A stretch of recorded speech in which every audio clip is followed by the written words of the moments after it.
Hi. For today's video, this is an art project where you need to go collect a few things and you need to do it outside on a sunny day. So I've gone around the house and I'm trying to find some little creatures that have interesting shapes. So there's Minnie Mouse, and there's this cute little elephant, and then I like this little person reading her book.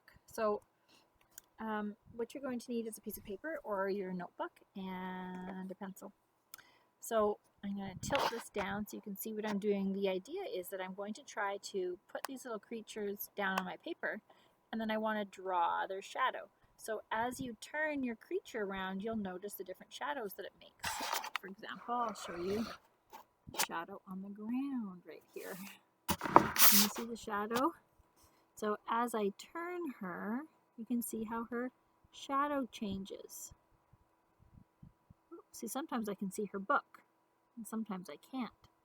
So there's different ways as I turn the thing in my hand, where if I was to draw that shadow, would I be able to tell what it was? So I can really tell she's reading a book if I put it on an angle. Same with my elephant. If I hold it like that, you can't really tell in the shadow what it is.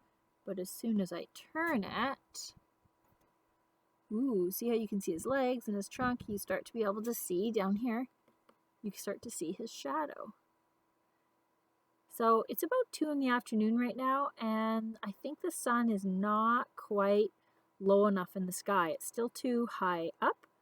And so my shadow, when I stand my creatures up, my shadow, it'd be easier to draw this if the shadow was a little farther away. And the shadows will get longer as the sun gets lower in the sky. But we're going to give it a try, and then you'll have an idea.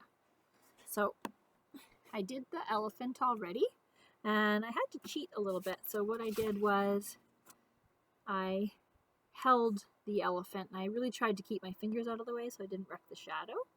And I was able to trace around his shadow that he made on the page by holding him up. So I'm going to try to do the same thing with this girl who's reading her book.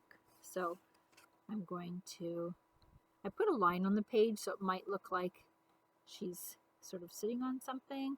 And now I just have to move her around, and I watch my shadow to see when I like the shadow picture that's on my paper, and I really like it there maybe. I think I can tell she's reading I want to be able to see that she's reading a book. Oh, I like that angle. Okay. So if the shadows were just right, if it was about 5 o'clock on a sunny day, I think the shadow would be long enough that I could just stand my creatures up right on my page, and the shadow would be long that I could draw.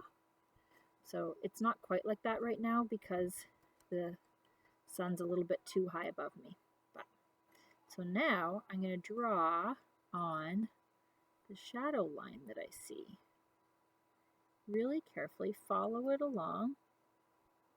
And I'm going to stop when I get to my line I drew on my page.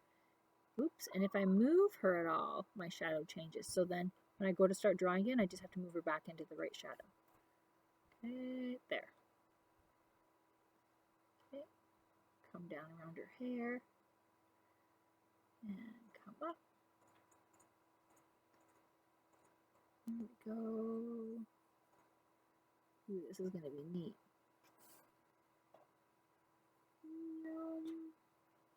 There it is. Okay, so there's 2 pictures that I did today. I did the elephant and the little girl reading her book. What I can do to my family is I can show them the things that my shadow pictures, and then I can show them a couple of different creatures, and I can say, what do you think that I drew today? And I can show them, I'll stand them up. I can say, do you think I drew her? Do you think I drew this guy? Or do you think I drew Minnie Mouse? Maybe I'll try to fool them. Or do you think I drew this unicorn?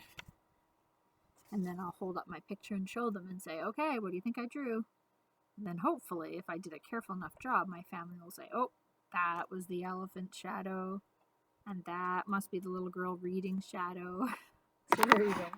You can have a lot of fun with this and try tracing whatever you like. If you have a big enough piece of paper, you can have somebody in your family stand, and then you go trace the shadow that their body is leaving on the paper that's on the ground. That would be really cool too. There's lots of fun things you can do with shadows. If you have a flashlight at nighttime in your bedroom and you shine it behind your hand, you can make the shadow puppets on the wall. That's a fun thing to do with shadows too. All right, I can't wait to see the things that you come up with. Have fun.